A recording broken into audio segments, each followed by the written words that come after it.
Mga klase ng babae sa LDR. 1. The insecure partner. Ang babae na ito ay madalas nag-aalala tungkol sa pagiging malayo ng partner niya. Maaaring siya ay may mga insecurities o takot na mawala o magkaroon ng iba ang kanyang partner. Nangangailangan siya na patuloy ng reassurances at pagmamahal mula sa kanyang partner upang mapawi ang kanyang mga insecurities. 2. The independent partner. Ang klase ng babae ito ay hindi umaasa o nakatali sa kanyang partner para sa kanyang kaligayahan at kanyang mga pangangailangan. Nagiging masaya siya sa kanyang sariling buhay. May mga hobbies, trabaho, or may mga personal na hangarin. Nagbibigay siya ng space sa kanyang partner pero patuloy niya itong sinusuportahan. Number 3. The romantic partner. Ito ang klase ng babae na may malalim na pananaw tungkol sa pag-ibig. Madalas mag-isip ng mga romantic ways para mapasaya ang partner niya. Nagpapadala siya ng mga love letters, surprise gifts, or surprise video calls, o kahit ng mga romantic gestures online upang mapanatili ang init ng relasyon kahit na magkalayo sila.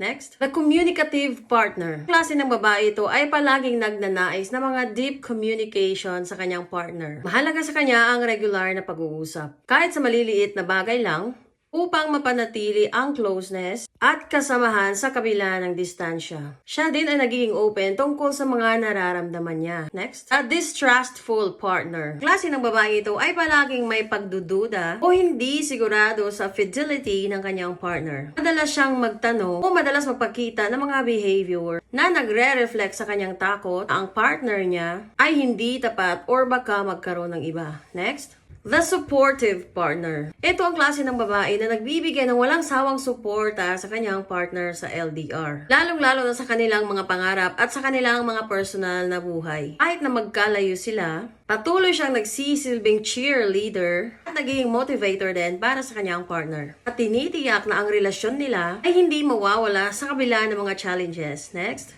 the emotionally detached partner. Ito ang klase ng babae na hindi gaanong pinapakita ang kanyang emotion at madalas nagiging cold or distant siya sa kanyang partner. Maaaring siya ay nahihirapan sa distance kaya siya nagiging emotionally detached sa kanyang ka-LDR. Sa mga ganitong klaseng personalidad, ang pag-unawa, communication, pagtitiwala, ay susi sa isang matagumpay na LDR. Dahil bawat isa sa kanila ay may kanya-kanyang pangangailangan at reaksyon, distance at pagsubok ng kanilang relasyon.